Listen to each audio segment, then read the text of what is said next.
Oh, Instead of after. test. Cool. Being a brony is cool. Are we actually recording? Yeah. No, the whole thing was fucking recorded. Oh, Jesus Christ. Do your check so we can start the show. Is our mics on? We don't want to have that. Yeah, the mics Okay. are on. Okay, ready? I need a little more light than what we have, by the way. Just turn it on then. I can't see the screen. I already did my check. People are waiting for us to talk about things. Check.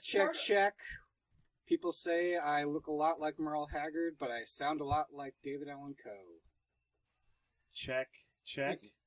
Respect to Prime, Rodimus, or Optimus. It's not a manhood thing. It's just robots. Is that some sort of Republican thing? Nope. Lies!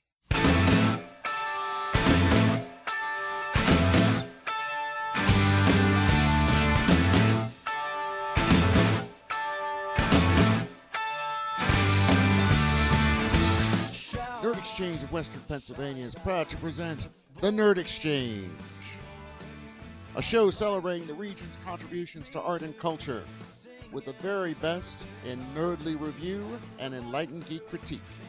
With your host, Tim Sedgwick. That's me. Living what we love and learning something cool and new every day. So let's get this game started, shall we? Because this podcast goes up to 11.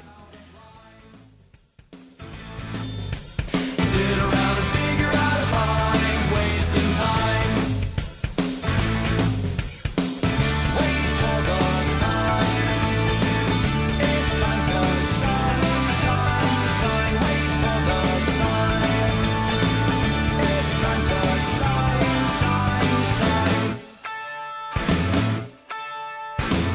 Do you want to start over on that, or do you want to roll with it? No, we're gonna roll with it.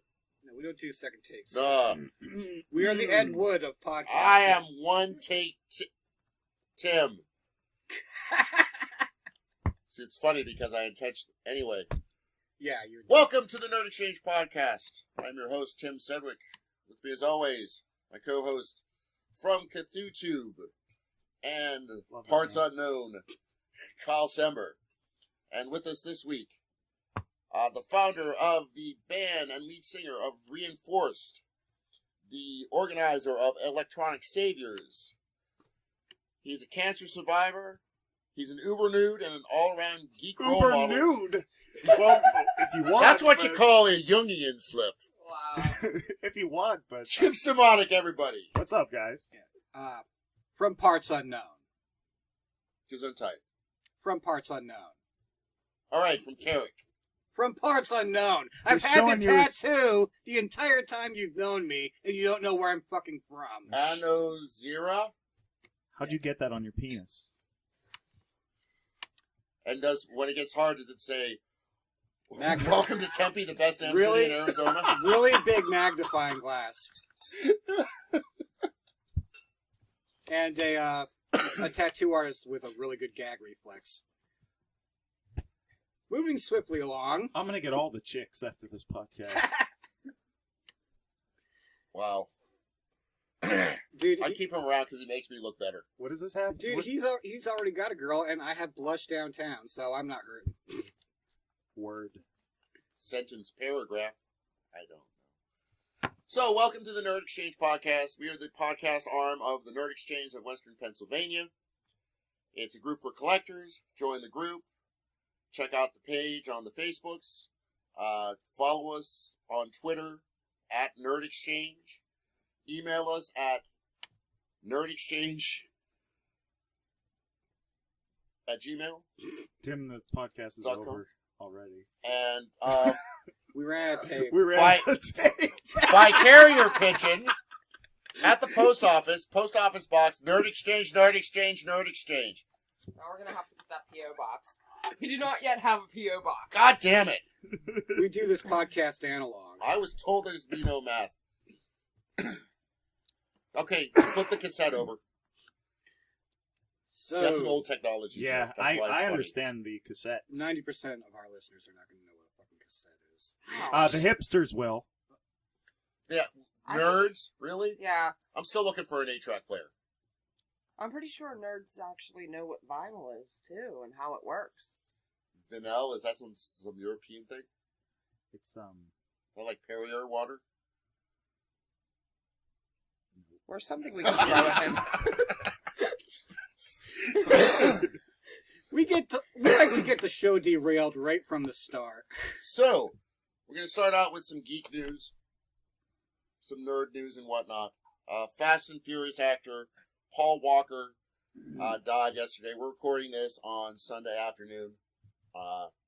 And that's a bummer, man. He had a really nice car, and he ended up driving too fast on it.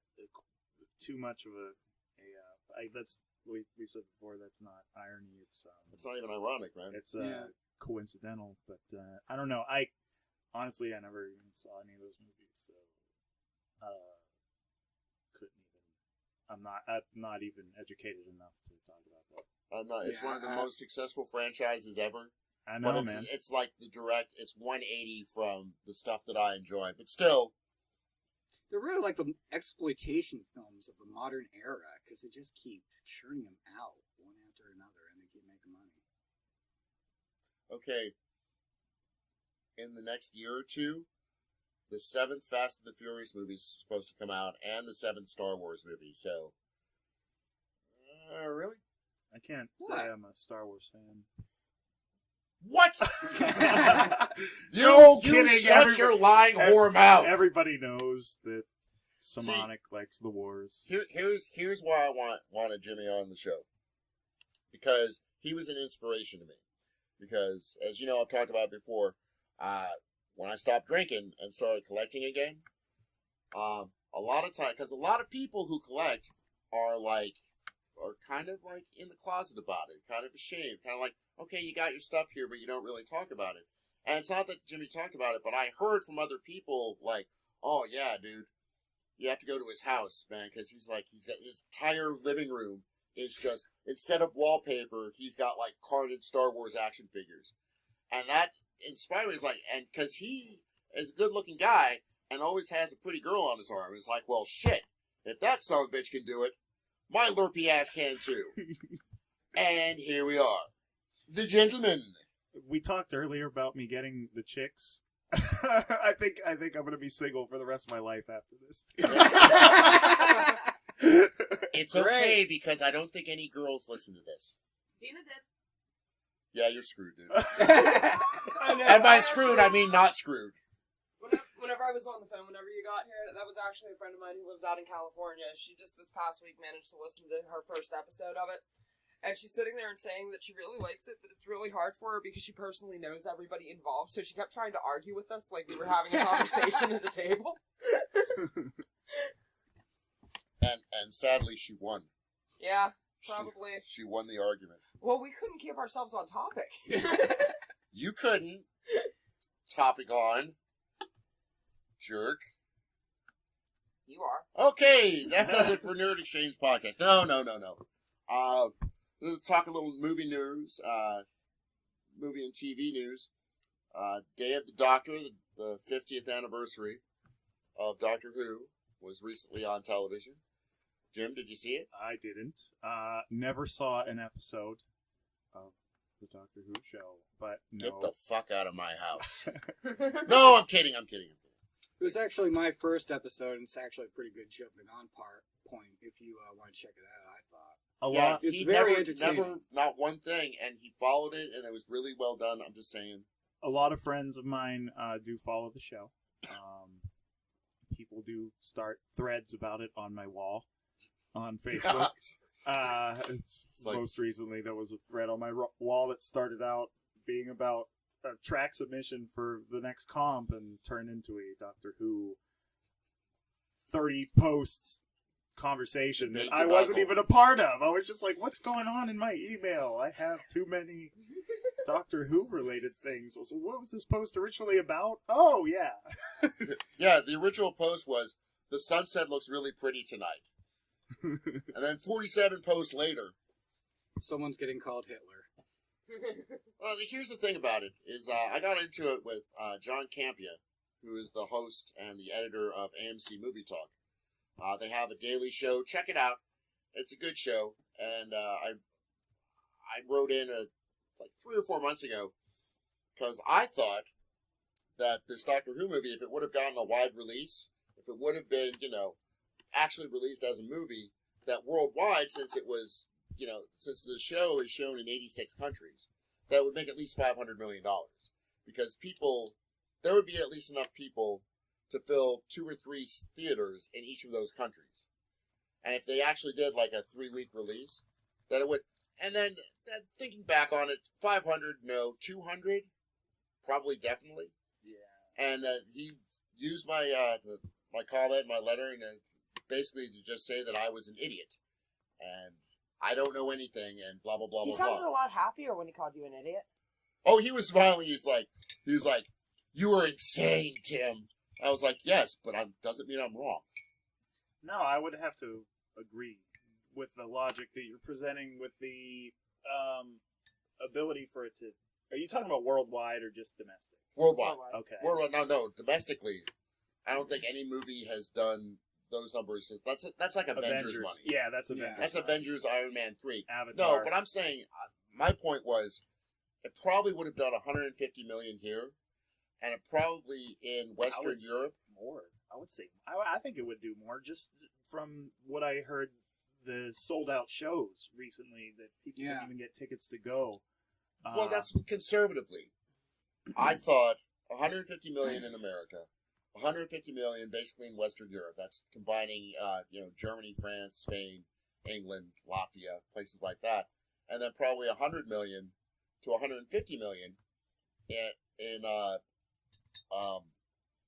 Asia, because China, the Chinese movie market now is exploding, and they have such a hunger for anything Western. I would say, maybe, and I could be way off base here, but I would say it might be able to do that just in the UK. Because isn't it, wasn't the original just based out of the UK? Yeah, it was. It's a British show. The problem is there are significantly fewer people. Yeah. I think in England, in order to have a gold record, instead of 500,000, I think it's like 57,000. Okay. Because they base it based on the population. Well, my point was, if they actually gave it a shot, it could do those numbers. Well, the numbers are in for the theatrical release of it, and basically worldwide, and by worldwide, I have numbers on 4 countries, okay? The United States, the UK, New Zealand, and Australia. And it basically did $9.5 million or so between those 4 countries, 2 showings. A showing on Saturday and a showing on Monday. Wow. Now, on Saturday in America, it was in 11 theaters. Okay? So they did New York, Chicago, I think they did Austin, LA. And then on Monday, they did it in a little over 600. And it did $4.77 million on 2 showings.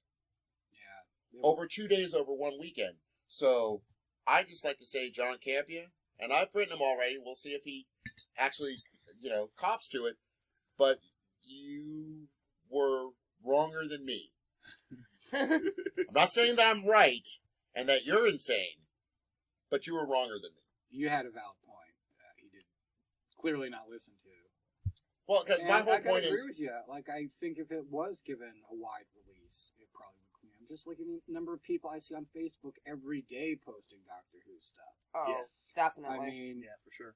I have over 1,700 Facebook friends, and their range is over so many different kinds of people.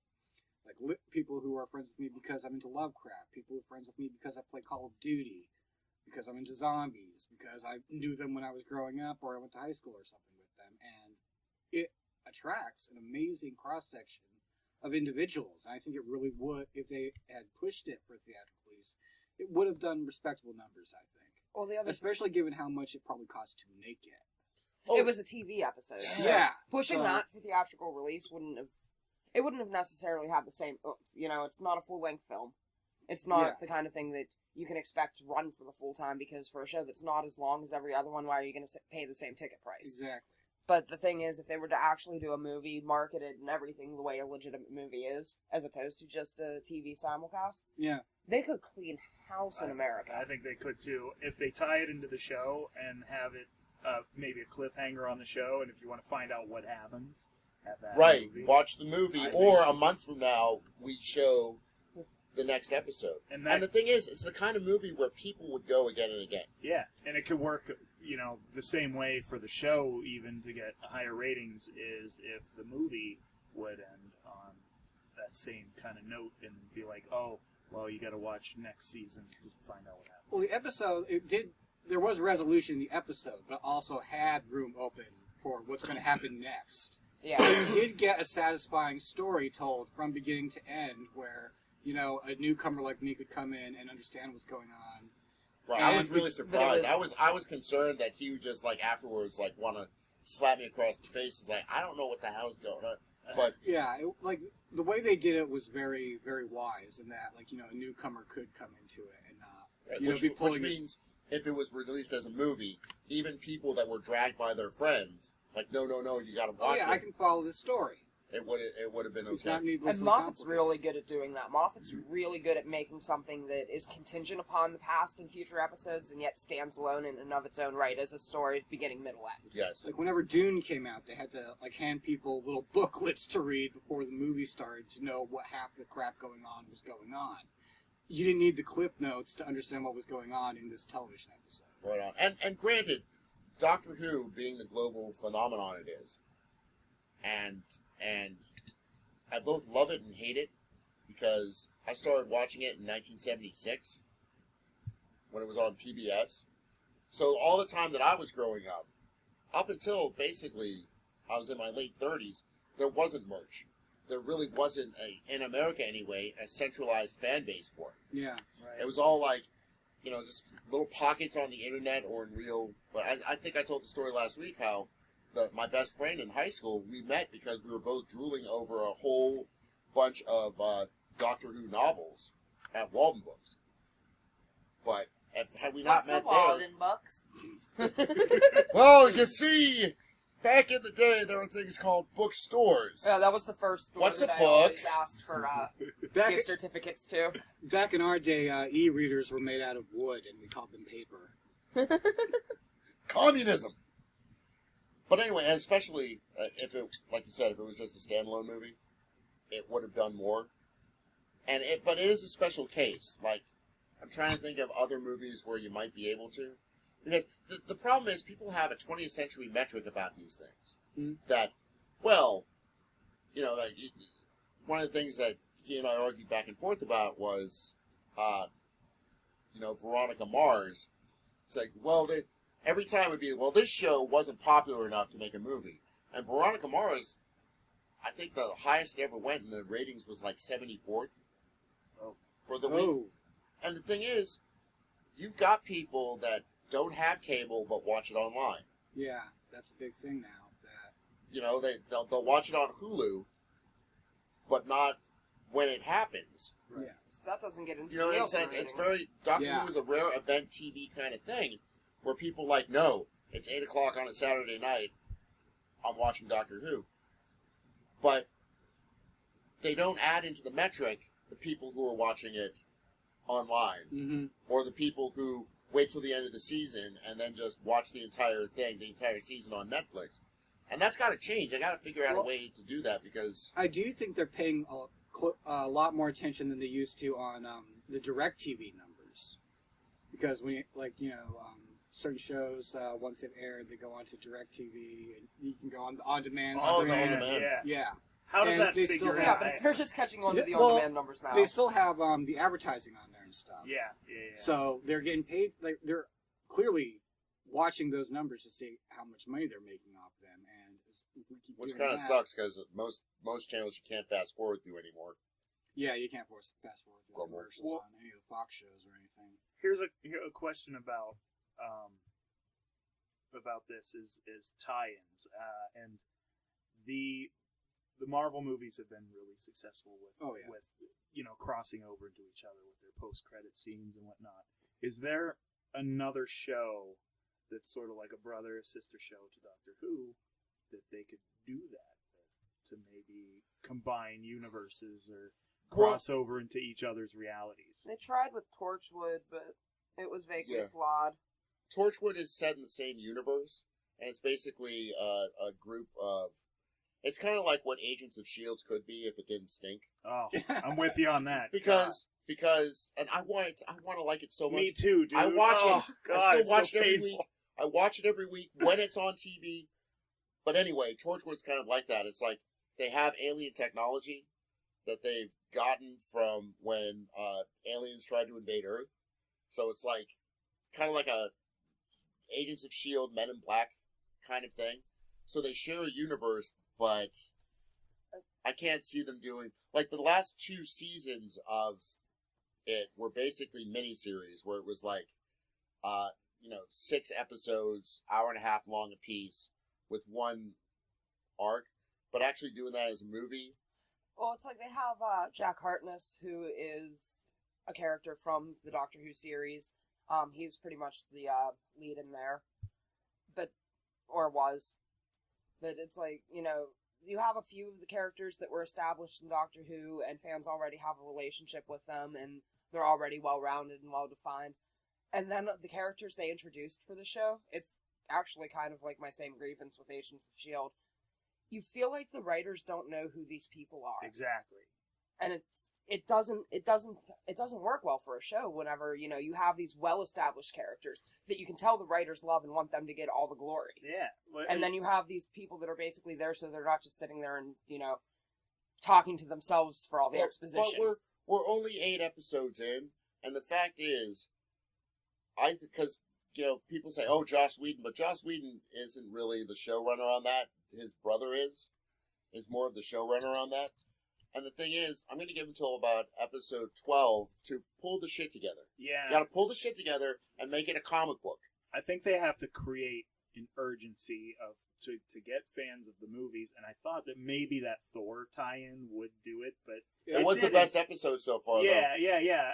But they have to create an urgency where it's going to be like, or create some kind of buzz where in an upcoming episode, I don't know, Daredevil's going to appear or something like from that. what I've been hearing from people, they're holding back pretty much all the big Marvel characters from that show. They're just coming out with. So use the small ones. Right. Use the ones that can't carry. Well, that's the thing. They're not even using the themselves small ones, from what I hear. No, they're not, and that's so that's what's the my point of main it being issue. a Marvel show if they're not even going to put any Marvel characters in it, for crying out loud? Well, I mean, I understand there are certain characters who rights they don't have, but Wouldn't just a minor character. Yeah, wouldn't you love to see Luke Cage or like Moon Knight no, show up? they're already making doing something with Luke Cage. Yeah, Netflix.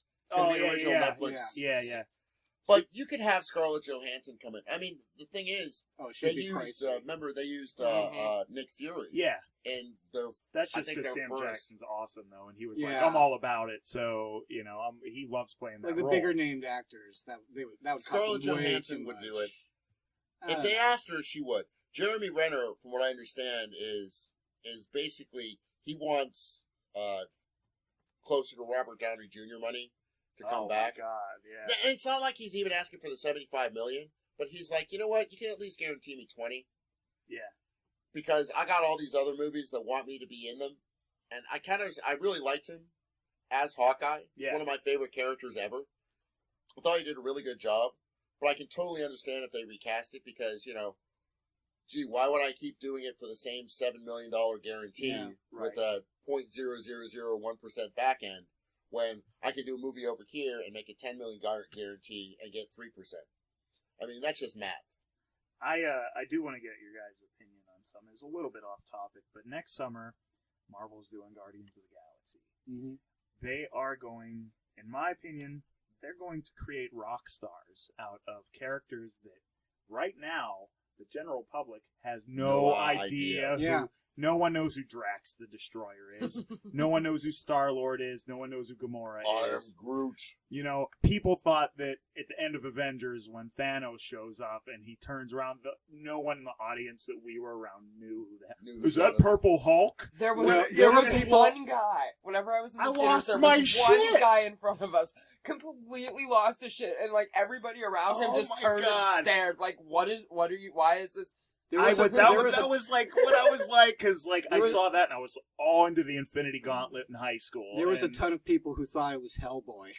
Oh yeah, exactly. Yeah. And I was just like, I want to punch those people, and I was just like, okay, I don't know if you guys heard about this, but at the end of Thor: The Dark World, when they roll into the collector's little room there with all the crazy shit that he's got in his cages or his cells or whatever, there is a particular thing there that people are talking about. I read 2 articles online called The Easter Egg Within the Easter Egg. And people are saying that it could be, you know, picture by picture comic next to the still from the movie, that it's supposed to be Adam Warlock's cocoon that he uses to regenerate. And if that's where they're taking this, then I am sold.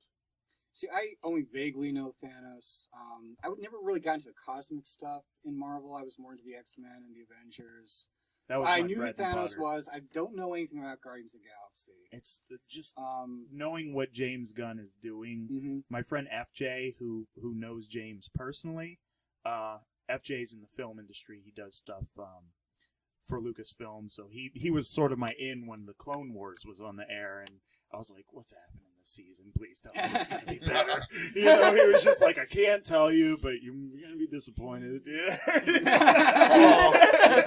That's even worse. Yeah, because like that show pissed me off because I was a big fan of the Dark Horse comics and everything they did. Yeah, I caught a and couple established episodes. with that they completely erased when the show came out. And I was like, you're erasing shit that people cared about in those comics. Well, the new movie's going to erase a lot of Exactly. this.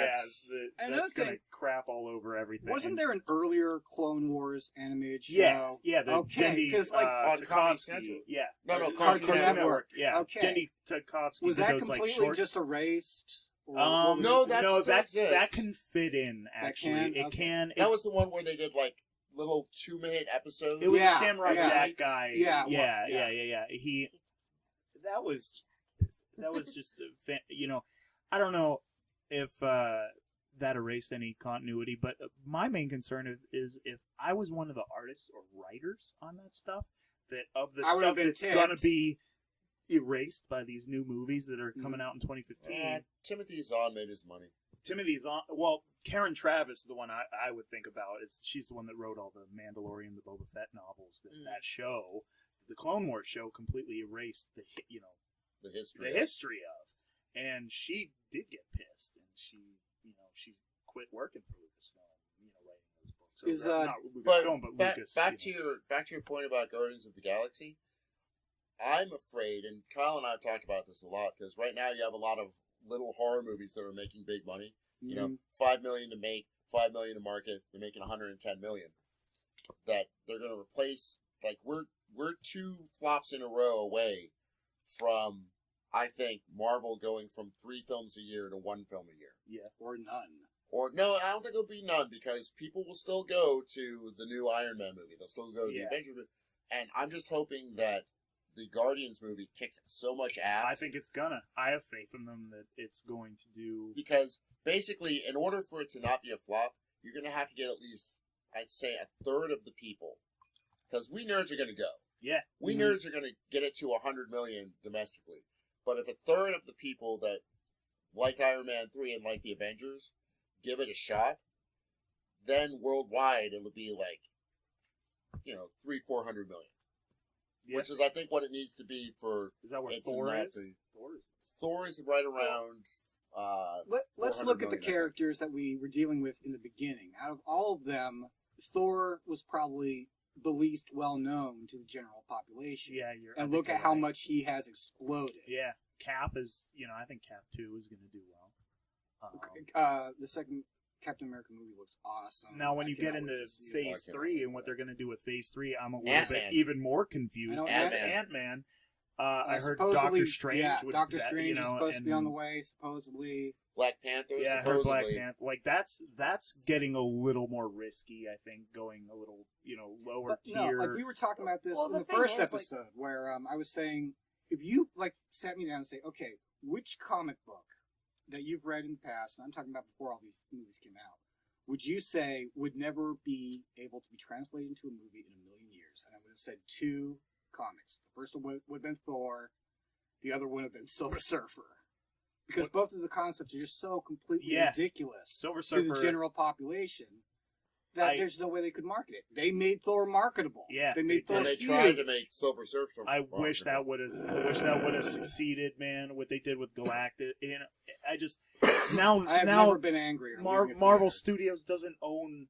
They don't have the rights to the Surfer, so they can't use the Yeah. Skrulls. They can't use Galactus. They can't use any of that stuff, which sucks. They kind of used the Skrulls. Well, yeah, the Chitauri, but now they can't. And I think maybe that's the reason why they went the Guardians route, because they already established Thanos, and if you're Mhm. establishing Thanos, they got Ronan the Accuser, they got Drax, Gamora. If they bring in Adam Warlock, like those are all Thanos-related characters. The only Right, thing you're really Infinity missing is Gauntlet. the Surfer. Yeah, Yeah. the Infinity Gauntlet. Yeah, and The Infinity Gauntlet was already in the first Thor film. yeah, you blink and you miss Yeah. it. Yeah, but it's there, and I don't know if they'll bring that into, because what did they say at the end of the Thor, the Aether is the second Infinity Stone, in addition to the Yeah, Tesseract. like they got 2 down, 4 to go. Yeah, he says. 1 down, 5 to go. Oh, okay. Yeah, because the Tesseract's still in Asgard, but if those are the Infinity Gems, and the Gauntlet was in the room, so I guess maybe they'll just wipe that off. Or maybe they just won't go that route. Or Loki has to steal it. for Yeah, him or something like that, Maybe but- that's why Loki is in that, Odin position right now. Right. He's got like a higher arching plan going on in the background that we don't know about yet. Of course he does. He's Loki. Next year, I just think, next year there's so much good stuff coming out. I'm It's gonna be a good looking year for forward to nerds. Ant-Man. Ant-Man is one of my favorite characters. Paul Rudd, I heard. Paul Rudd. I would love that. Paul Rudd was role models. Yes. Role models. Yes. That if you take his character in role models and make him a super smart guy, that's fucking Ant-Man. The fact that he's for those of you anybody who doesn't know who Ant-Man is, Hank Pym is an inventor. Imagine Tony Stark, but broke. As brilliant as Tony Stark and wants to make money, but can't make money, and every time he tries to make money, he makes something that you can't make money on, like, I can go down to the size of an ant. Well, nobody wants to buy that. Fine, I'll be a superhero. I'll join the Avengers and make my $211 a week. Well, how do you feel about Hank Pym not being involved in the creation of Ultron? I think they're going to have him working for Stark. It would make sense. I think they're it going to have definitely would make sense. him and Joan Bennett. Because remember in the Avengers, he says, hey, you should come. Everything above the 50th floor or whatever, it's like Candyland. Yeah. I think they're going to have those two work in Candyland, where he's just fucking with the suit, and he's not supposed to be fucking with the suit, but he wants to make money. Yeah. That's always been kind of his order, and he's been a real dick because he's never made money. And that's something Marvel's done that DC hasn't done, is it shows the evil of money in a different way, in a more human way. Yeah. How humans would actually react to being like, I'm one of the 5 most brilliant men in the world, and I can't pay my rent. The fuck, dude? Yeah. That's Hank Pym in a nutshell. So I think they're going to do that. If they just have it be Tony Stark, because Tony Stark wouldn't do it on purpose. It would Right. be like a Chitauri bug or something that got into it, or They got into Jarvis or Yeah. something. they got into Jarvis. But there's who? I think it's going to be a James Mandarin situation where if they change it completely, that hardcore nerds like us and probably the listeners too are going to be like, "Oh, what the fuck?" And normal people, the normies, are going to look at it and go like, "Oh yeah, it's pretty neat." Yeah, right. And it's not going to be a big deal for them, and it's not going to make them not watch the movie. Right. But then they could go by the comics and then be like, this isn't what happened. Like, so far, like, the Marvel movies have been able to, like, meld the new with what actually happens in the comics and make it palatable for nerds. You know, there are changes made, but the changes are made to, like, basically streamline things. Because we're talking about characters who have hundreds upon hundreds of issues of story behind them. Right. So, and like out of those hundreds and hundreds of issues, there might be one storyline worth making into a movie. And you gotta like kind of cut out some of the continuity to be able to make that fucking movie. But anywho. Harumph. Huzzah! I just got here. We also were talking before we started recording about, we're kind of getting into this too, the cannibalization of one media to another. Mm. And I read a thing about the Weinstein brothers who want to take a bunch of movies and turn them into TV shows, like specifically The Mist. They want to do a 10-episode thing. Sin City. They want to do a 10 Commandments series. What? I'm gonna say Book no. of the Dead. I'm gonna say no on this stuff just because I have a feeling like why do this? They tried it with Terminator, it didn't work. Yeah. Just originality is. How about some more original ideas and Here's shows? why I think it's going to work economically. Because they're saying things like a 10-episode run. Like even the things on Netflix with Daredevil and Luke Cage and all of that, they're going to be 6 to 10. So I think one of them is supposed to be like a 12. mini-series. Yeah. Like a mini-series that's self-contained. The problem with the Terminator thing is it's an ongoing series, and the fact is, with a movie about time travel, where each specific point in time within the series of the movies is really important, just having an open-ended, like, hey, this could last one season, this could last 12 seasons. Yeah. You know this character is going to survive this, you know this character is not going to survive this. Exactly. And didn't that not have an ending? Sarah Connor Chronicles. That didn't end. I Right? think it was. No. I don't think they had a final episode or anything. It was like canceled. I thought they believed they were going into another season, but then it just got. But then it didn't. Yeah. So that's why I But, think you know, for that, every like, 10 of these that we hear about, maybe one of them will come to fruition. I mean, back in. But the thing is, Sin City, what they want to do is, with the new movie that's supposed to come out, I could get behind a eventually, Sin City series. like a Sin City thing that starts right after the second movie. And, like, here's a continuation of the story, like we were talking about with the Doctor Who thing. And then, after this, if it's well received, if it goes well, then that goes right into another movie. another movie. Yeah. Honestly, like, hearing about The Mist is what really excites me. Because, I mean, the last time that was made for the screen, where were we as far as, like, CGI. CGI and all that kind of graphical technology went? I mean, it was pretty much even the good movies looked a little bit like B movies back then. And that has always been one of the most fascinating reads of King's. I couldn't wait to see that movie because I love the novella so much. Yeah, And it, now like, that we actually have the budget to do cool things with a TV series, it's I would love to see feasible, what they but can do. what would they do with it? I mean, I still can't believe that they turned in Under the Dome into an ongoing series. I thought that was going to be a mini-series when I first heard about it. It probably should have. Have you seen the size of that book? How the fuck could that be a mini-series? What I like about this, when you talk about originality, is some things, really, like the Kinky Boots, is actually based on a movie. I saw the movie. It was not a great movie. It was a little drama.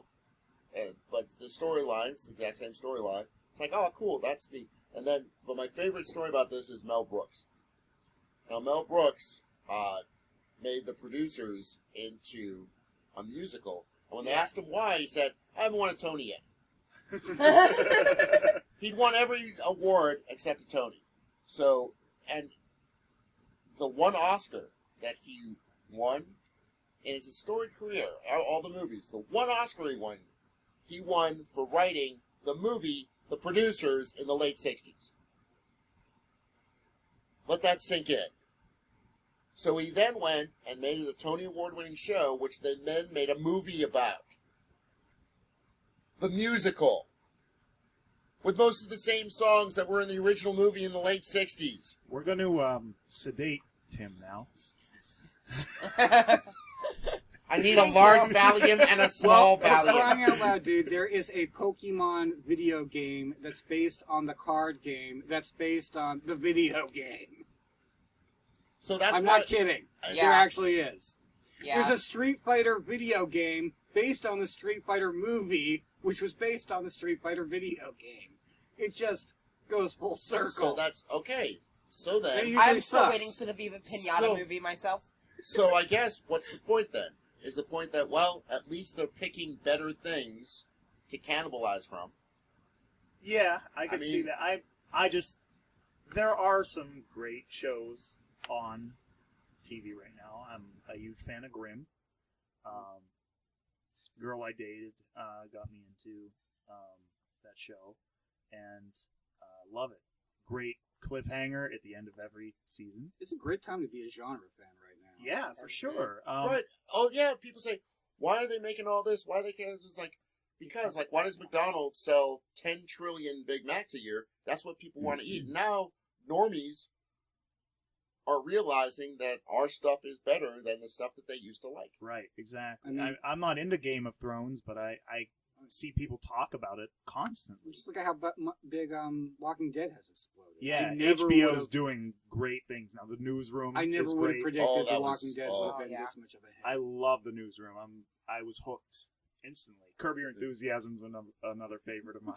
Do you watch Supernatural? No, I haven't seen that. Oh my goodness! If you have the Netflix, they've got all this here. It's the concept of it. What? You keep covering your mouth with your hand. Wow! So you're telling me to actually speak louder? That's me doing That that, is the to his first. beard. That is the first time that has ever happened in my adult life. Anyway, the concept of it should have only been able to last a couple of seasons, but they managed to up the ante every time. Okay. And even though it's on the CW, which is basically Warner Brothers and CBS TV got together and went, hey, if we do creative math, we can do these shows for next to nothing. Well, they also syndicated So to let- like TNT and crap. Yeah, so let's do that. Huge following. But they've already announced pretty much that they're going to get a 10th season. Wow. That's And probably an 11th and a 12th after that. Like, they're, like, poised to announce it already, which is awesome. So watch that, too. So, hey, Black Friday? Anybody? Black Friday? Racist. Black Friday. I'm waiting for White Saturday. I ended up in Sam's Club. One more thing Oh. before One we blackout get to the later. Black Friday thing is I was never a True Blood fan, but I'm seeing a lot more vampire kind of shows lately. Oh yeah, yeah. Oh, they And never you're go gonna see away. more. And you're gonna see yeah, more. and They're talking about a Vampire Chronicles series based on yeah, Rice's exactly. books right Like now. vampires, are, like all the That'd rage. get And into I'm not a fan. I had some friends try to get me into True Blood with promise of boobs, but every time I watched, there was no boobs. So, So or is that there were no boobs? there was no wangs. I mean, there were no. No, now you're talking about Game So- of Thrones. Wait, how did you watch True Blood and never see any boobs? Yeah. It must have been that one episode that They I. just kept watching over and over and over. But yeah, okay, Black Friday. All right, I just had to get off. My, Not a I had to get problem. that off my breasts. So, put those away. The funny thing about True Blood is I actually read the first book in that series about a decade ago. I'm not proud. And- I read them all. I thought, oh my god, forgive this you. was one of the most awful things I've ever And- read, and Oh. now the series is such a hit, and I'm like, how the hell did they translate? They've only got one more season. They definitely jumped the shark in this last season. Yeah, lots of people are not But happy the right now. fact, I'm wondering when the vampire thing will finally just be done already. It's Never. like it makes me feel They're good about immortal. superhero Never, movies because never, people keep never. saying superhero movies. Oh, they're going to be done soon. They're going to be done soon. Okay. If you start the big vampire craze with Interview with the Vampire, which was '92, I believe, Yeah, 91, I 92. think you're right. Yeah. it then- hasn't gone down much and at then- all. It's like a little bit, but not much. I mean, probably around the time the Queen of the Damned came out, it was definitely at a low well, no, point. but by that point, then all of a sudden you have like the Vampire Diaries and Twilight and all that shit coming up. And before Interview, there was Lost Boys, which was huge, and there was a lot of vampires in the 80s. For crying out loud. Okay, Okay, okay. The big surge. Let's start it with Lost Boys. Good point. Good point. But I'm just saying that superhero movies are probably going to be the same way because I don't want to see superhero movies go away. I think it's a great time to be a nerd. I would love to see Marvel continue with the fantastic stuff that they've been doing. DC, I think, should take a cue from Marvel. I mean, Man of Steel. DC is trying really hard. I liked It's Man not of working Steel, and It's because you can tell how hard they're trying. I thought the third Batman movie was awful, but I was never a DC fan, so I don't feel like I'm qualified to judge these movies like I can judge what Marvel's doing, because I feel the same way about music. I'm not qualified to criticize something unless I can do it better, and basically, that's not how criticism works. Well, Yeah. right. If that were the case, we'd have to stop this 6 episodes ago. That's why I totally don't. I don't feel qualified to make that judgment about movies like that. But I can say that I had a problem with what DC does. And my main gripe about the DC movies is they're trying. I think they're trying to be a little bit too on the harsh, dark end. And there's no light heart. There's no humor. Well, Remember with Batman, Superman 2? that's Joy. We need joy. With Batman, you don't have much joy. Right. I mean, Yeah, but you don't. Maybe it's intentional to do that. You but still have nuggets of joy, even in. you look at the Marvel movies, and that stuff can be serious. But I mean, Tony Stark is a wisecracker. Yeah. I mean, you're always having. And oh my God, Mark Ruffalo, my secret husband. I We can bleep that out, right? Like we did last week. The thing that I said that I shouldn't have said. Lots of people complain about. I mean, we can, but we're not going to. You can do it if you can learn how to use the software. I You're mean, funny. people complain about Man of Steel being too dark and harsh, and I really didn't have a problem with that. I can understand if you're a fan of it, you having a problem with that, but I like things dark and harsh. I do get that, but If the S is supposed to stand for hope, why is the movie hopeless? it's towards the end of that last half hour, they're going through building after building, knocking shit over, right? Yeah. So I was kind of like, I threw my hands up at the end of that and was like, I just don't care anymore. Okay. I'm just like, okay, they're killing everybody. Here's the thing. Here's how they're failing and succeeding at the same time. They're trying to make it darker, but there's so much time that they have between movies. They can't decide. That's one thing Marvel did is after the original Hulk movie.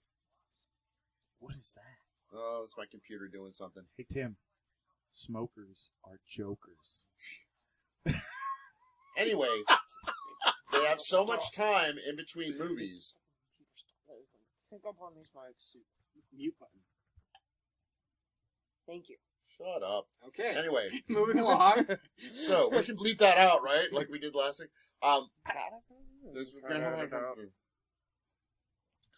So anyway, they have so much time in between movies, and Marvel stacked their movies in such a way that the viewing public, just as you were starting to leave your consciousness, boom, here's another one. Yep. And if you're going to go dark like that, you need to, I think Superman versus Batman, which is 2015, right? 2015 might be 2016 now. What? Why? They're both. Calm down. We don't know. It's DC comes out with something like, here you go, Man of Steel. Great. What do you do next? 3 years. Oh. 3 years from now, we'll get.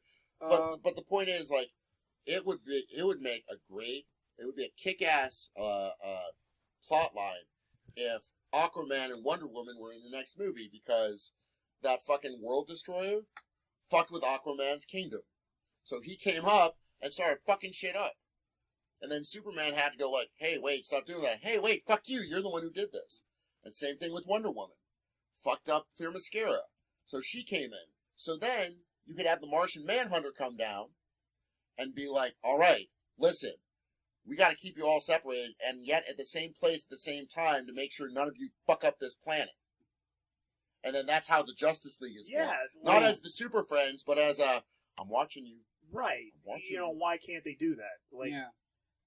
If guys like us have, these ideas. Like, I don't understand why they can't.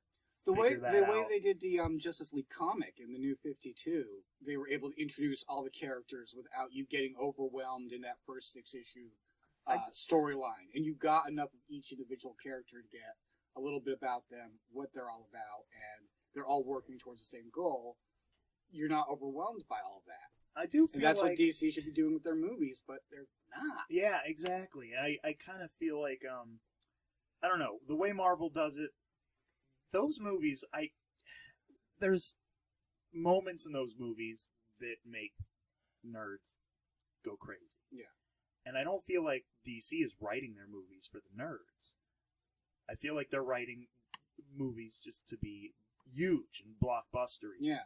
You know, and not for, you know, guys like us. Well, and with Batman and Superman, I mean, pretty much, if you go back to 1989, almost all of DC's movies that have been the Batman movies And Superman movies. and Superman. Actually, this goes back to '78 with the original Superman movie. They don't do the smaller characters at all. Right. Every once in a while, you might get a little taste, but they're like, nope. Everyone in the world knows this character, so we're just going to go and make our $500 million. Exactly, and that's, you know, that's part of the problem I have with Like that. the only other you know? DC minor character who's ever got a movie, Constantine.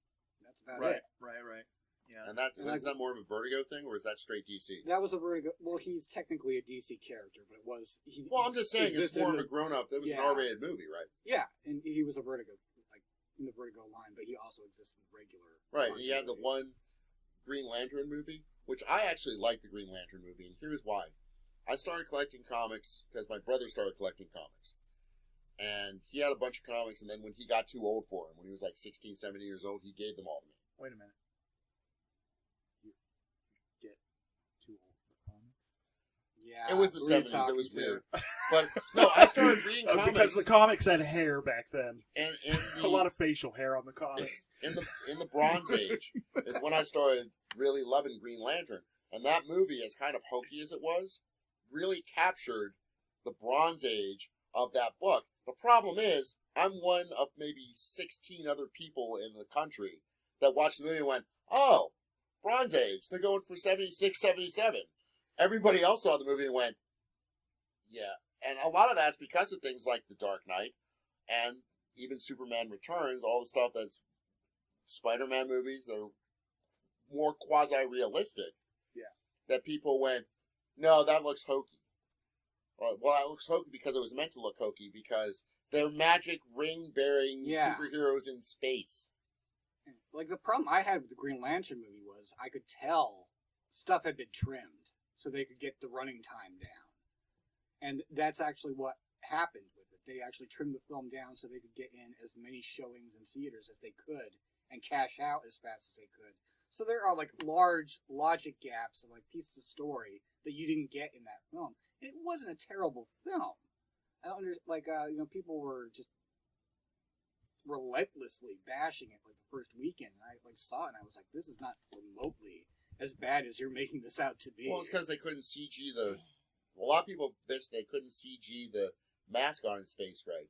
And they actually hung a lantern on it because the love interest says, it's like, how? It's like, really? It's like, what, you think you cover up your cheekbones? I can't tell it's you?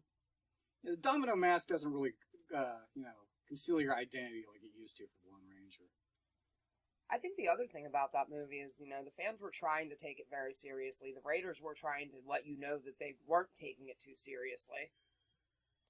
And nobody seemed to be able to meet in the middle on those concepts. Yeah, that was a problem. DC also- works within the realm of extremes. It seems. But we are forgetting the 90s Justice League pilot. Oh, with David Ogden Cyrus. I don't even. Oh, on YouTube. God. It's on YouTube. It can't be unseen. It's David Ogden Stiers, who of course was Charles Winchester on MASH as the Martian Manhunter, who's like the leader, and then they have Kyle Rayner, Green Lantern, I believe. No, Guy Gardner. It wasn't Guy Gardner. It was Guy Gardner. It was not Guy Gardner. I know for a I will fact it bet was you Guy 37 Gardner. cents. It wasn't Guy Gardner. It was Guy Gardner. It was not Guy Gardner. They're taking their shirts off. Look at on. That's it. Oiling We're wrestling. They're oiling themselves up. Cue the There's Star gotta Trek be a music. rumble. Da, da, da, da, da. Anyway, they had a Green Lantern that wasn't Hal Jordan. How about that? Can we agree on that? I'll be Gorilla Monsoon, you be Vince McMahon. Oh, no, the Giant. Let me tell you something, brother. It was Green Lantern in that You! I know! That Jimmy the Macho Man Sedgwick is going to rip your premise down to its core. Ironically enough, the only time in his life he's been called the Macho Man. Heyo! Bitch be cool. Sound Tell you of, something, bitch be cool. sound of Pac-Man dying. Ba-da-ba-ba-da-ba. Now, I want to know, since I'm a guest on this show this week, and I need to ask Tim this, because we're both Star Wars nerds, and because I love him. Like, I love no other man. How do you feel about having to trudge through the snow to see Episode 7, rather than taking a nice roll down the window drive to the movie theater in May to see it? And now we have to see it at Christmas time. First Star Wars movie ever to come out in It's usually December. May. It's always May. May. It's always been May. Really? Yeah, It's May 25th. 25th was, and then I think Empire was the 21st. Yeah, Because then you come out in Episode May, 3 you have was the the entire 16th. You have the entire summer to Yeah, but hype you to know build what? and have toys out by Christmas. I think they're going to have the toys out by Christmas. Well, they're gonna have the toys out Yeah. a year before the movie's out. Right. Here's the thing. Although I don't want to Whatever touch the they stove, stuff with it Jar makes Jar Binks perfect toys. sense because December is usually the place where you put your Oscar movies. Yeah. Nobody expects, in the business model of Hollywood, and if you consider it like a monolithic thing, December has never really been a time to make money. It's been a time to get your Oscar picks out so that in late winter, after the Oscars, after your movie wins an Oscar, it can make its money back. So the idea is Star Wars Episode 7 is going to come out probably, the 13th of December? Or are they doing it right at Christmas? I think it's the 20th or something like. Maybe So- it's the 13th. I can't remember. Well, it's right around Christmas. Yeah, it's around there. And Let's it just won't call have it to like- compete with Avengers too. Right. Let's just call it as, and that movie is going to make probably $2 billion. And it's going to make it at a time where there's no other Mm-hmm. real competition for the genre, except that the third Hobbit movie is going to be coming out. No, actually, that's next year. That's on the will be 16th? Star Wars will be the year after. Yeah, he's right. Okay. Yeah, Yeah, 'cause- then so it's going to be on its own. So basically, they're going to be able to have 5 out of every 6 theaters having the movie, and they're going to be filled up, and it's going to make $2 billion. So from a business standpoint, It makes sense. Yeah. It's just it bums fans out who always wanted to see Star Wars in May. but the way I look at it, I'm just glad that we actually lived to see the day where Yeah. we're going to I have think that's the goal of life, is to see all 9 Star Wars movies. Exactly. I never thought we would see a We're seven. just I because really of how old we are. I think we're lucky to be able to, because we were born when the first one. Yeah, I was 1 I was a kid. when the first yeah. movie came out. I was 7. So We had like when we were teenagers, we had the expanded universe, and we had the comics, Right. and we had the novels. No, But that we was never. I don't think when I we was in really ever college. expected to see another film. no, And then no. Episode 1, what? I saw it, and I don't remember this, but I was told by my folks that my first movie was Star Wars at the drive-in with my brother, who was 3 years older than me. But I was You were toddler. I was a toddler, and but I did see Jedi in theaters, and I was 6 in '83, and that stands out as probably my most amazing theater experience of my life. I was a 6-year-old kid seeing the Jabba the Hutt scenes and the Rancor Oh, monster my and goodness. being blown away by that. I never. That was like the most. I didn't know movies could be like that, Mhm. and at the time, and so There's a great documentary about Episode 1. Just made me think about it. Like, Episode 1, you look so excited. And they actually did a documentary about the people who camped out Yeah. What, Oh, Can't is, I it, did. is that Starwoids? And sorry. There's a documentary called Starwoids that Kevin Smith, where they talk about that. And then there's also one where they're lining up for episode 2 called Starweight. I forget what the title of it. I saw it on Hulu or Netflix. I can't remember, one of those two.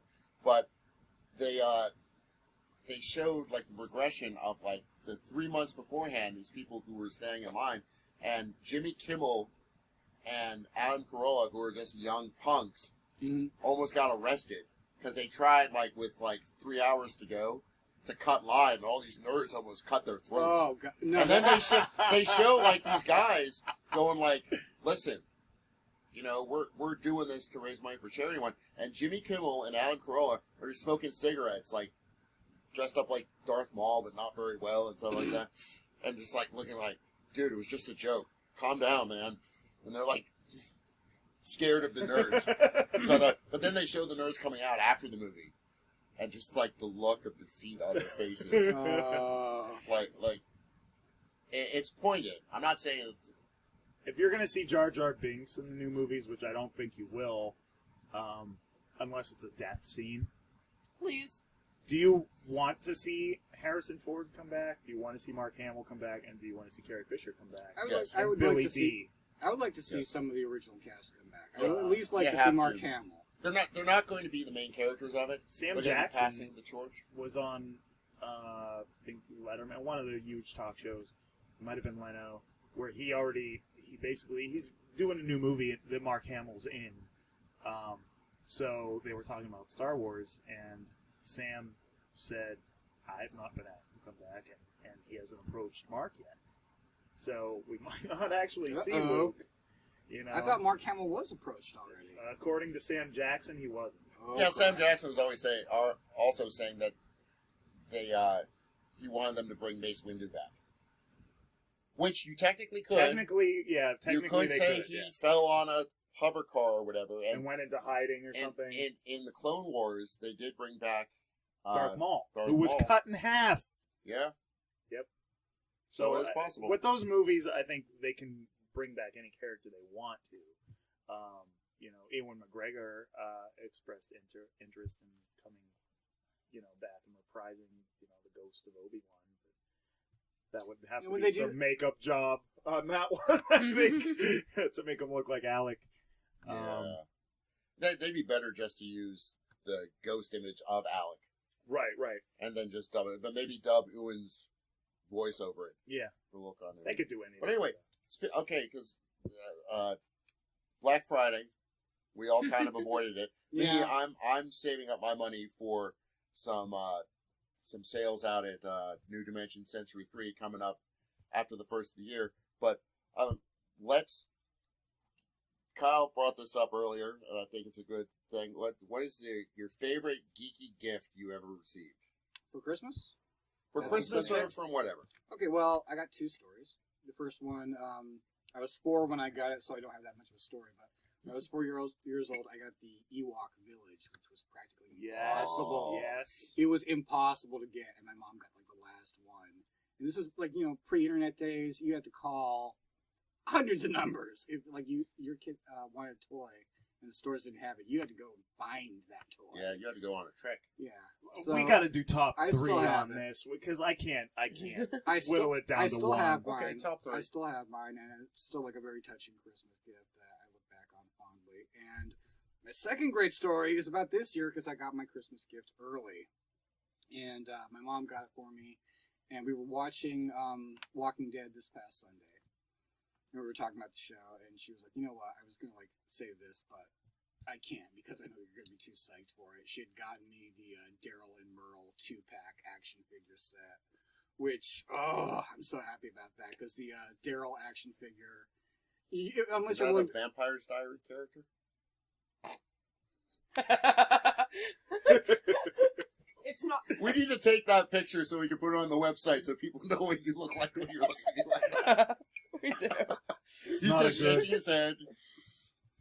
Anywho, I need a Valiant for my friend over here as well. suppress the rage. But anyway, yeah, the Daryl Dixon action figure. Unless you're willing to drop about $160 for that action figure, you're not getting it. Oh wow, They really? did not make. It was from the first season, and they did not make a lot of them because they did not expect it to explode like it has. So I'm really relieved that she was able to get that for me because they're going to sell out. Keeping it in the package, right? Oh no, I already broke them out. Oh! They're on top of my Tim's television. having a coronary. Come and suppress the rage! And also, she got them off eBay, I believe, and with them, she also got me the Rick limited edition action figure that you can only get at Walgreens that people are hunting for right now. Because who knows where a Walgreens is? I know of one anywhere. There's one And I kept out by checking Century it. 3. Yeah, that's what I'm talking about. Yeah. That's the only one I know. Because it's all Rite Aid around here. Open CVS. It wasn't like it was plastic wrapped or anything. It was just some tape on there. I pulled out the thing. I posed them, and right now they're Dressed them up in Barbie clothes. right now they're doing Now they're doing things to his My Hot. Little Ponies. That is hot. right now they're doing Battle with Nosferatu and Vampirella on top of my television. So Okay, well I've got 3. And Jimmy, you actually are in one of my stories. Am I naked? If you're lucky. My first story is, and this is, I had the original 4-pack, what do you call it? The early bird. Oh, the early bird send Yeah. away kit. Yeah, The of send away course. kit. Yeah. I remember I got that for Christmas, and I went, "What the fuck?" see, And my dad said, "You're 7. You should know what that word means." It's like, I don't know what it means, but I know that you guys get mad when I say it, so fuck. whenever you tell a story about your childhood, I always picture you as a child with the goatee. And the bald head. And the bald head. Yeah, I really do. I do But I that remember too. we sent away for it, and it came on, I want to say March 18th. That just sticks in my head. That March 18th, I came home from school, and there it was, and I almost didn't take them out of the box. I opened it, and they were sitting there, and I was like, oh, I shouldn't take these out. Yes, I should. And I got it, and it was the beginning of the goods. But the other big memory I have is we were at Sears or someplace, Kmart, whatever. I asked my dad to buy me. It was the Death Star droid, Oh, and yeah. he said, Jesus Christ, how many of these things are they get? Is this the last one I'm going to have to God. buy for you? If I buy you this, is this going to be the last one? I said, If he could probably, see into the future, yeah, Probably. yes, sir. And of course it wasn't. 2 weeks later, And just as a side note, a little bit later on, my dad bought me pretty much an entire box of Star Wars cards, the yellow bordered ones. Oh, Mm. yes. And he had gone on a trip, and he came back, and I said, "Did you get me anything?" Because I was 8. That's what you do. That's what you say when it's like, "Did you bring me a bauble?" And he's like, "No, but shake my hand." And I was like, "All right." I shook his hand, and he had hid them in his armpit. And then, so when I shook his hand, they all fell out. Like 20 Dude. packs. cute. Oh, that's awesome. It's the Dad Star Wars pinata. Okay, the second story has to do with this here. Where, oh yeah, it's a podcast. You can't see this. But what happened hear was, it. what happened was, That's That's what not you gonna think it is. pick up. It is a vibrator. a dirty My Little Pony vibrator. No, what happened was, I could see that going. for Into Yule Spoilers. last year, because we, Julie and I, we opened our presents a day or two before Christmas because, well, we both have no impulse control. But anyway, Christmas Eve is the I time to got open presents. her 21st. You'll... Okay. I got her a sonic screwdriver set, Doctor Who sonic screwdriver set, and it's interchangeable and stuff. And what was cool is we were at the mall, Century 3 again, and she had left her purse up at the food court.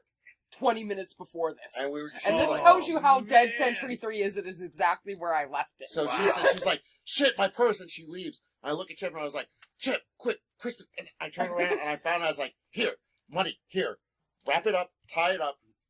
She can't see this. And he's like, okay, calm down. I was like, no. So Yule comes and I hand it to her, and she says, I said, this is for you, but you have to share it with me. And she feels it, and she's like, no, this isn't for me. I was like, No, I said, no, I'm not sharing this. So you're like, no, I'm not sharing this. I was like, bitch. Believe me, I can tell the difference between presents wrapped by me and presents wrapped by you. Well, one would think, because I'm so much better at it. At least once a year, I make it a point of handing somebody a present where they sit there for a half hour and say, I can't open it, it's too pretty. I do not. I do. I don't either. So anyway, That's she a guy's says, thing. she says, no, you can't have it, and you can't borrow it. And she was like, here, this is for you. And I opened it up, and she got me exactly the same thing. Oh. Exactly the same store, but at a different time. She snuck in. Love always. It's like Gift of the Magi, but for socially awkward people. And then the last one was for my birthday. Was it 2 years ago? Last year? 2 years ago. No, it was 2 I years think. ago. Here She we got go. me at Groovy, when Groovy was still going. She got me you can see it right over there, 1978, complete Millennium Falcon, the big one. And what was great about that is she had to actually hide it at her work. In the Because creepy basement? In the creepy basement. And she came in, it was my birthday, I just woken up, so it was the crack of noon. 1:30. And she throws this big giant box wrapped real nice. She's like, here. I'm like, huh. I had a really bad day at work that day. And I opened it up and it was like, oh, that's awesome. But then literally, like a day later, Jim, on his Facebook wall, it was like, my girlfriend just got me a carded yak face for my birthday. I'm the luckiest guy ever. She's the best girl ever. And Julie was like, that bitch. True story. How dare she? Who is she? I'll kill her. I was like, no, baby. I was like, I like mine better. I just love the fact that I have a girlfriend who knows what a carded yak face is. Exactly. I ain't gonna bitch. Come on now. I only know because you never shut up. Well, If it makes you feel any better, it's the Tri-Logo one, not the Canadian one with the coin.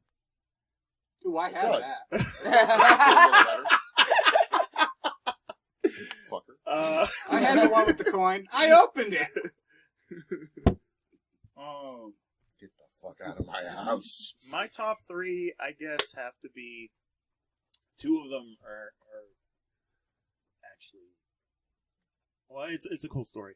The first one, I think, my most memorable and thing that I wanted the most, and probably one of the best Christmas gifts I ever got, was the Jabba the Hutt on Throne playset from '83. Like that one? Yeah, mine. Yeah, the one right over there. That's like, man, I was just so happy when I unwrapped that. And, that's because I was all about Jabba back then, and the whole first 45 minutes of Jedi, because I'd seen it in the theater that spring previous. So, second, I guess would be the next year when the Transformers came out, and I got my first Soundwave figure. For those of you who don't know, Tim, Soundwave was the Decepticon cassette player. Wait, Transform... Wasn't that created by Michael Bay? Oh, Didn't he start that? That's when you're like one gender, but you want to be another, I think. no, that's something. That's like Oh, that's me. that's like Connect. That's Connect 4 or something. Okay.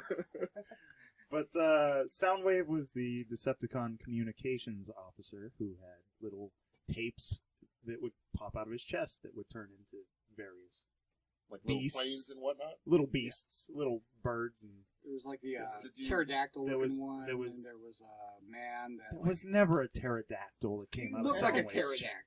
There was Laserbeak. Laserbeak. Girls, you're both pretty. Quit fighting. There was a cat. I So think. I guess in the Christmas of '84 was when I got Soundwave, and probably one of my most played with toys that I ever had. Well, you grow up and you get rid of these things as you do, sadly. And he was in terrible shape when I got rid of him. Anyways, he was so. The limbs are all flimsy, and The paint is all starts chipped, and chipping you know the chest compartment barely closes or whatever. Well, a few years ago, that same girlfriend that got me the act face got me the San Diego Comic-Con exclusive from a few years ago reissue of Soundwave. It came with 4 different tapes, and this girl, she's the type that would, you know, if I mention something like if I'm at Steel City Con and I'm looking for something, she'll take a mental note of that, and you know, so I opened it, and you know, it was the Soundwave with the 4 tapes, and you know, just after that, I was just like, yeah, he is open, he is on the shelf, and you know, I was like, wow, I'm gonna marry you, yeah, so I those were my top 3, and I guess 2 and 3 being the same gift, it had that much more of a heartfelt sort of thing, because here I was, you know, at 8 years old, and in 1984, and I got a Soundwave, and then, you know, in what year was, I guess that would be 2011, Christmas 2011 was when I got the San Diego one, so, you know, it was like almost 30 years later. That's pretty cool. Yeah. You know, so just to feel like that inner child when you open something like that, and it's sort of the same thing, The just nostalgia like kicks yeah, in. the nostalgia Oh, kicks in, and you get a little wistful, you know. But yeah, those are my top 3. So. Can I So- tell the Jawa story? Or I was gonna tell my top 3. Oh, do it! So, anyway, obviously that sonic screwdriver is actually one of my top 3 too, because that was just that moment where I had the upper hand, where I felt the package, and I'm like, I know this. I had such a hard time wrapping this. That was so much fun. And he goes, you have to share it. I'm like, no, I'm not sharing this. And his face just fell. You should have seen the look on his face. He was looking at me like, I still have the receipt. I can take that back. Which just made the excitement whenever I handed him his so much better. Fantastic. Yeah, like, And for the record, I had no idea. yeah. I felt mine too, and I was like, wait, is it socks? Is it a book of some sort? Is it a sports ball? So that was just like, that was one of the true moments in life where the actual process of giving the gift was just as much fun as finding the gift in the store or opening the gift, as the case may be.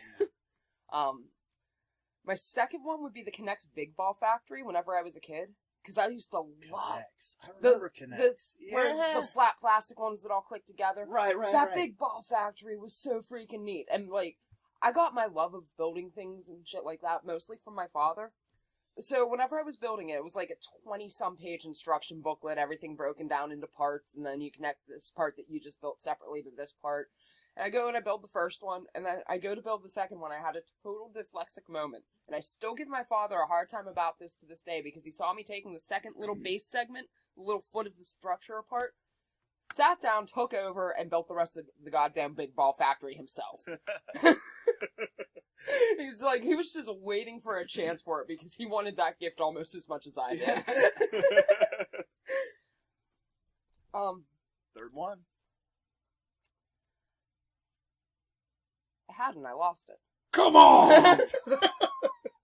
Oh yeah, no, the third one would be the binary blanket from ThinkGeek.com, which I got that was my senior year of high school that I got it. It went with me on my failed expeditions through college. It's one of the only things that managed to survive the apartment where my boyfriend at the time let people who compulsively stole things sleep on the couch for 2 months. The second apartment, which was pretty much just as many shady characters, only now a lock on the bedroom door. And it's like, there are pictures of my dog from when I was in high school and both of my cats curled up on the damn thing. And I still have it. That is my go-to. It's the warmest fucking blanket I have all winter long, and the thing's like, gonna be 10 years old next year. That's awesome. Alright, now can I tell the Jawa story? Now you can tell the damn Jawa story. You're gonna love this. So, Julia doesn't get the big fucking deal of Star Wars. At least she says that, I think just to annoy me. But when she finally watched it, she liked the Jawas. So I said, well, for Christmas, I'm going to give you nothing but Jawas then. So you can start your own collection. And she looked at me like, yeah, you would be that dumb. Oh, but wait. So I went And what I did was I got a carded Jawa 2-pack. Yeah, I know. I got a little sand crawler, which is actually right up there now, that had a door in it. You could actually put things in. And I got a vintage Jawa. What I did is I went to the culture shop and I got a matching like pretty bracelet and ring set. And the bracelet I taped on the back of the Jawas, the carded thing, and the ring I put on as like a bandolier on the thing. And I got another thing, I think with a couple of like little pendants, and I stuffed it inside the sandcrawler. I then proceeded to wrap them all very not good. I think I actually used newspaper. You did. I used newspaper, and when I handed her her magazine stuff, pages. It was glossy. because I'm classy. And I remember I brought him, and she looked at him, and of course you can tell when a carded action figure looks like rap. And she just talked about her face falling like, this dumb SOB. Actually, I was like, okay. I didn't censor my thoughts. And she opens it up, and she's like, yeah, it's a Jawa. I was like, well, you have to look on the back to see if there's any special offers. And of course she turns it over and sees it. And then same thing with the Jawa, and then with the Sandcrawler. Honestly. And isn't that, there was one other thing you got me that year, which I still maintain, why the fuck did you do that? The, Ewok shampoo? Ewok shampoo. That couldn't have been any good. I wouldn't. Is It it was from it was- 83? Yeah, I didn't touch the damn thing. I opened it, I set it down on the bed, and I Once in a said, while "This they is come up for yours." sale. It was I'm not kidding, Reduced they to do. powder at that point. I'm pretty sure that there was some other piece of jewelry or something that was attached to it. I'm pretty sure. There was like another little necklace or something. My buddy Todd has had this thing when we first started collecting modern Star Wars in about 2000, 2001. He had this thing where he was going to get 101 Jawas and have a collection of 101 Jawas just for no reason. This includes, the modern figures. So anywhere he was where they would have, like used, loose bins and figures. And Yeah. there was Jawas in there. He would always buy the Jawas out of the loose bins to build his 101 Jawa. And he's not there yet. It's been 12 years. And I think he's probably somewhere around 80. He It's was really like, taking him that long to find that many Jawas? well, the thing is, we'll be at toy shows or whatever, and we'll just forget to look for Jawas, but whenever Hasbro issues a new Jawa figure, he always, and we see it in the store, he'll always buy a couple of them for the Jawa collection. But yes, he is not there yet, so Todd, if you're listening, keep trucking, dude. And if anybody has any Jawas that want to get rid of for free or on the cheap, let us know and we'll make sure they get to them. There you go. You never know, man. They'll be like, man, I got all these damn Jawas. what am I going to do I with don't these want 'em." stinking Jawas? Jawas of all shapes and It's sizes. going to be like a store. It's like one of those sell gold for cash stores. Sell Jawas for cash. Come on, man. That's 3 ounces of premium Jawa. Ba-dum-bumps. Okay, yeah, Did we cover all the grounds? What do we got left? I didn't get to talk about Walking Dead for even like a second. You didn't tell me that you wanted to talk about The Walking Dead. Can you hear me over your own voice? Nope. Did you say Then something? there you go. I heard you talking about ruining a high-end collectible. I don't care, man. I get a toy. I want to play with it. I want That's- it up on my shelf with my books and shit. I That's want them okay. doing battle. You know I I'm going buy to be them busting your balls because- on this. I'm not a collector. I don't want to like collect shit and keep it in a box because then you're tempted to like whenever rent's due or you gotta buy a new phone to sell that shit. If I take it out of the box, I'm not tempted to do that. So Jim, you have thoughts? I lost a lot of carded I stuff. have lots of stuff. I had lost lots of carded stuff when I went through a drinking phase. I do open. I open my Transformers figures, Star Wars stuff. When I moved, But from, you keep the box. yeah, oh yeah, Oh yeah, I keep the boxes too. I'm getting into the thing is I'm getting into unofficial licensed third party stuff that small time companies are making that aren't endorsed by Hasbro because they are they're making better figures in that genre than Hasbro is doing. So are they bootlegs? Or No, are they they're considered not. bootlegs? They're They are brand official, new but sculpts. They're brand new sculpts, and knowing about Transformers stuff, there's a lot of engineering that goes into making a Transformers figure. Yeah. With the Oh, yeah. with the changing. There's several different third party companies who you wouldn't think would be able to get away with this. Mhm. Like one character in particular, Six Shot. He was the Decepticon that can turn into six things. Oh, okay. He was a bit later in the lore. I think Yeah. the Transformers ran from 84 to 90, and he was around 88, 87. It went that long? Yeah. I'll Yeah. be damned. I didn't know that. And there is a third-party company that just did a modern version of him, and I was like, how can they possibly do this and not get sued? And the thing is like they call it an homage, and they don't put any of the insignias on the character, okay. and they don't call him by the name. Mhm. They called him Terminus Hexatron. Yeah, because But- even when the originals came out, there were those knockoff Yeah, companies that yeah. were making ones that looked very similar, but weren't. They're doing these for the fans because Yeah. they're very high end, almost like the equivalent of what Gentle Giant product or Sideshow would do, given the property. But the third party companies, I've been getting into that because the quality is so amazing, and they're more accurate to how the characters are portrayed in the comics and Nice. in the cartoon, even more so because of how nicely sculpted they are. So back to keeping stuff in boxes and keeping the boxes. Yes, I keep all the boxes of the stuff that I open. Star Wars stuff. When I moved out of that apartment that you mentioned earlier in the podcast, I did open a decent amount of stuff just because transporting all of what I had hanging on the walls at the time, all of my autographed figures are all still carded and star cased. I have probably about 50 to 60 autographed figures, going from major characters like Luke. I did get a Mark Hamill autograph at the one of the Star Wars celebrations. I got Ian McDiarmid's at the last one,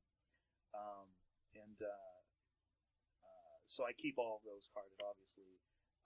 But I have different shelves set up in, I guess would be my Star Wars room right now, with all the loose figures surrounded by like the Gentle Giant busts. And I'll keep the exclusives carded. Mhm. The Toys R Us exclusives or Target or Con exclusives that you get, and I'll keep all that stuff carded, and then we'll get rid of that. But I've gotten rid of a lot of vehicles and stuff over the years just because space exactly. I mean, to be a completist in modern Star Wars, Oh my god! Oh, I no, was you at would be- one time, but now it's around 2008, 2009 is when it got almost impossible to do it because there just started to be so much stuff. Even just going into episode 1, there was so much. They Yeah. were doing all the retro stuff, then they were doing all the episode 1 Yeah. stuff. There was just too damn much. I I still have all my classic stuff. And then expanded universe. Yeah, Once they expanded went into universe. expanded universe, that's when I kind of said, nah. Expanded universe stuff is the stuff that is always worth bank, though. Yeah. Go online and see what a carded comic pack of Exar-Kun and Ulic Keldroma is. I would- If you're familiar with those characters were the first, Exar-Kun was one of the real early Sith Lords, Mhm. and his apprentice was Ulic Keldroma, and Hasbro had a thing where they would pack in a comic from Dark Horse and have two figures. Yeah. Well, this I remember set, seeing those in the store. Yeah, this set didn't get the best distribution, which happens with Hasbro product at some points. Go online, go on eBay, and see what one of those. It's like $200. Oh, wow. My buddy Adam told me that loose, each of those figures go for about $80.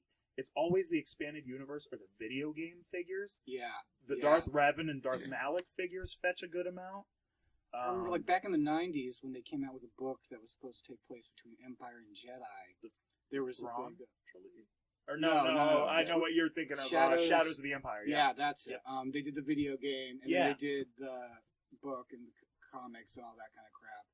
And I remember the N64 cartridge for that. Yeah. Like, if we got that in when I worked at a certain place that sold used video games, it would not be there for long, and we could put that game out for, like, $30.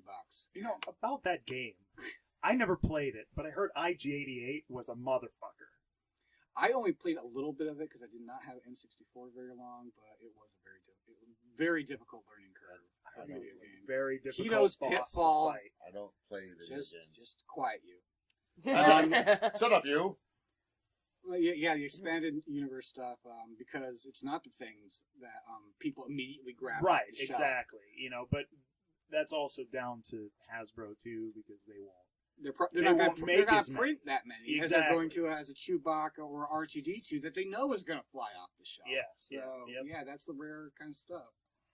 But still, like in the late '90s, the Star Wars, the collecting phenomenon with all the figures they were coming out with. People thought that shit was going to be worth the money. And now people can't get rid of their episode It was the, one. it was the shit. same thing as There's the a Jar Jar Binks from episode 1 that's worth a little tiny Swimming Jar Jar, the one with the little fish. bit. Yeah. Yeah. yeah, I got it. And that's I like had worth that. $20.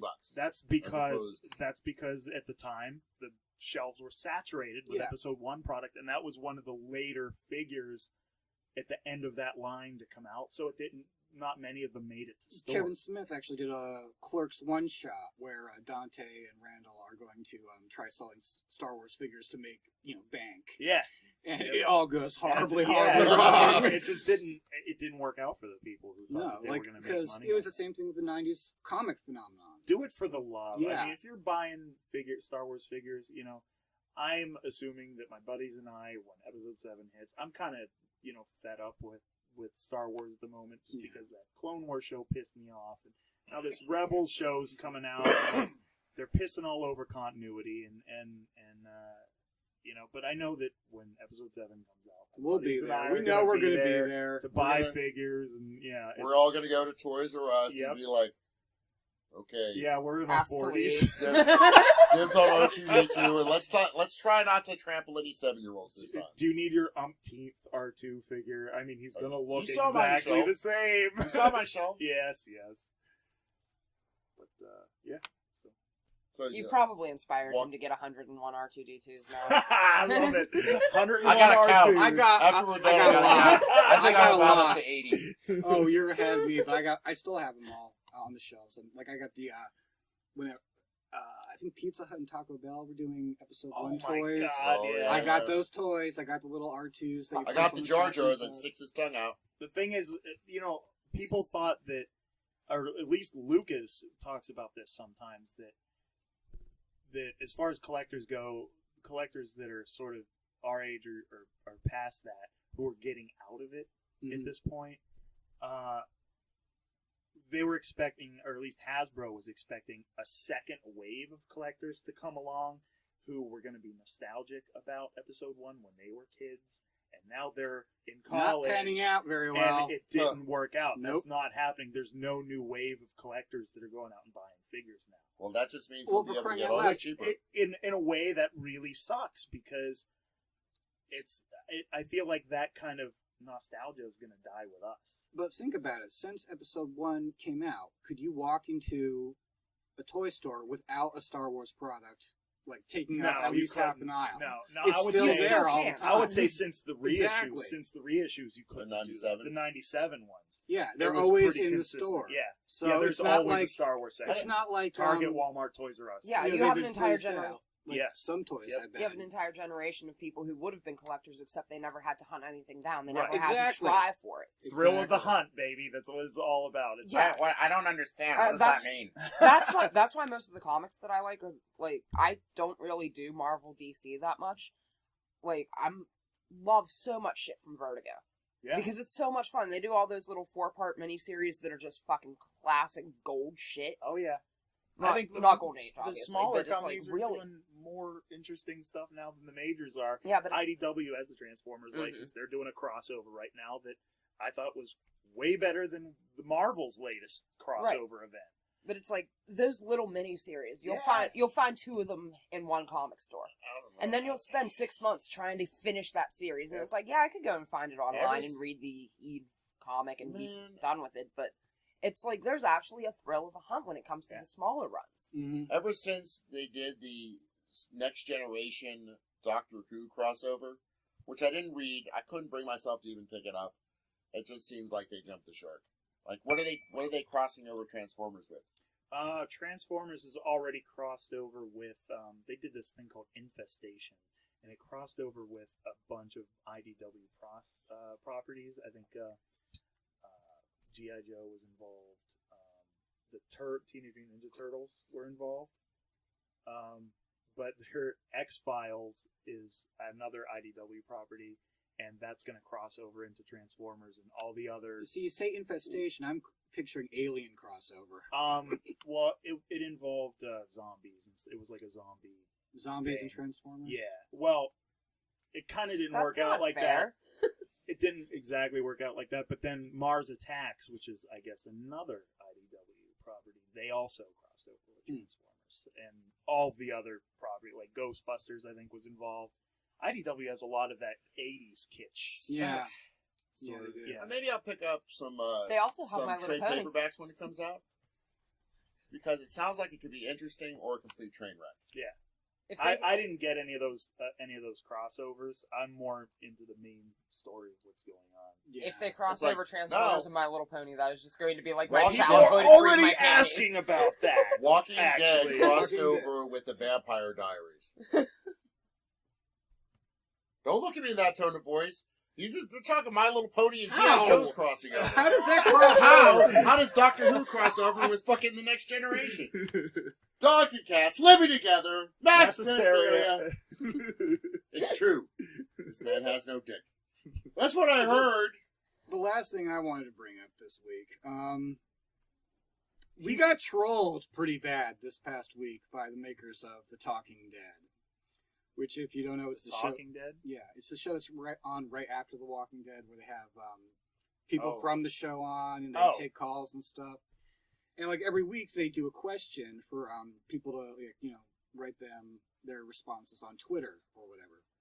And this week's question was, how do you think the governor is going to react to taking orders from Martinez? And that was the question for the night, and that was during the first commercial break, coming back from the first commercial break. And Governor kills freaking Martinez immediately. So what was the point of asking the damn question? I don't know. I'm still getting you talk about crossovers, I'm still getting my head around one of the most popular shows on television being a show where people talk about another television show. It's that good. Sorry, I'm a It's- fiend for that show. I understand. It's the DVD bonus features only for television. Walking Dead. My buddies have get-togethers to watch. That's you're another not a fan? thing that I haven't seen. You- I know I'm lame when it comes to certain things. I've not seen No, Doctor it takes Who. I me haven't seen forever to Walking Dead. hook up on certain things. Like I haven't watched Who, obviously, until last week. But no, like the only things I really watch religiously are like that and Sons of Anarchy.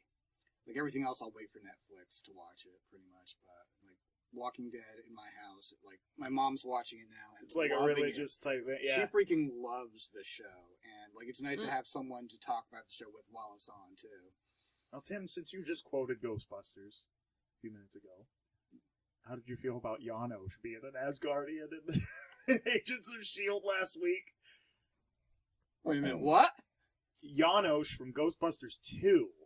Well, like the museum guy. He was That an actor? Asgardian in Yeah. the Agents of Peter Mackinol. Is his name. Are you saying this Yeah, is another I've seen him on crossover? other stuff. God damn it! That's technically a crossover. Technically. Oh, I Well, don't technically. acknowledge Ghostbusters 2, so it's a moot point.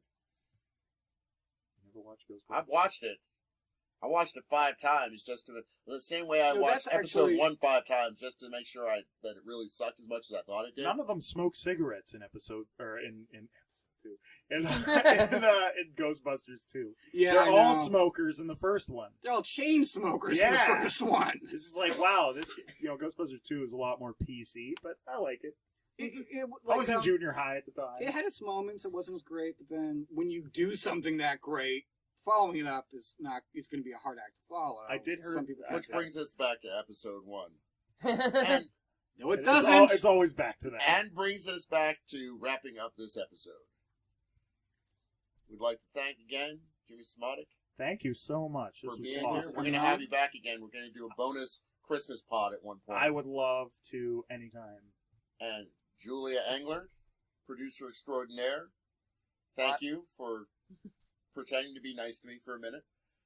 You're welcome. It won't happen again. This I is just know. a badass round table. I'm very happy to be part of this. And the funny thing is, when we were first talking about this, I was like, yeah, you can join this conversation. She's like, no, I'm just going to run the stuff.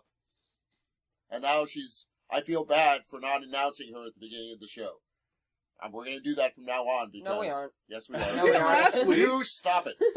You And guys of course, my co-host, my partner in crime, the Lex Luthor to my Kal-El, the Magneto to my Professor X, The stink eye to your bad joke. Kyle Sember. The governor He's to your so Rick. hot. Governor to my Rick. Yes. The Optimus Prime to my... Bumblebee. Wait a minute. No, Those are two auto. No. You're on the I'm same Megatron. I am going to Megatron. flip this table. The Megatron to my Optimus Prime. There you go. Okay. I just Well wanted done. to... Yes! Well done, Timbo. This has been the Nerd Exchange Podcast. And I just wanted an excuse to call him Bumblebee. Live what you love. Learn something new every day. We'll see you next week. Hey, folks, thanks again for listening. Don't forget to follow us on Twitter. It's at Nerd Exchange. Like us on Facebook, the Nerd Exchange Podcast. And also join the group, Nerd Exchange of Western Pennsylvania. And if you have an idea for a segment, thinks we got something wrong, or just want to suggest a guest, it's the nerdexchange@gmail.com. That's the Nerd Exchange, one big long word, at gmail.com. Thanks again for listening. Don't forget, live what you love and learn something new every day. As I sit in the back with my crown. Bitches get down like bitches get down. Motherfuck you, Mr. Underground. As I sit in the back with my crown. Bitches get down like bitches get down. Motherfuck you, Mr. Underground.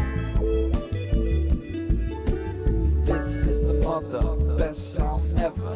If I have words, it would be even better. This is a jam to make your day sunny. Could take it to your hood.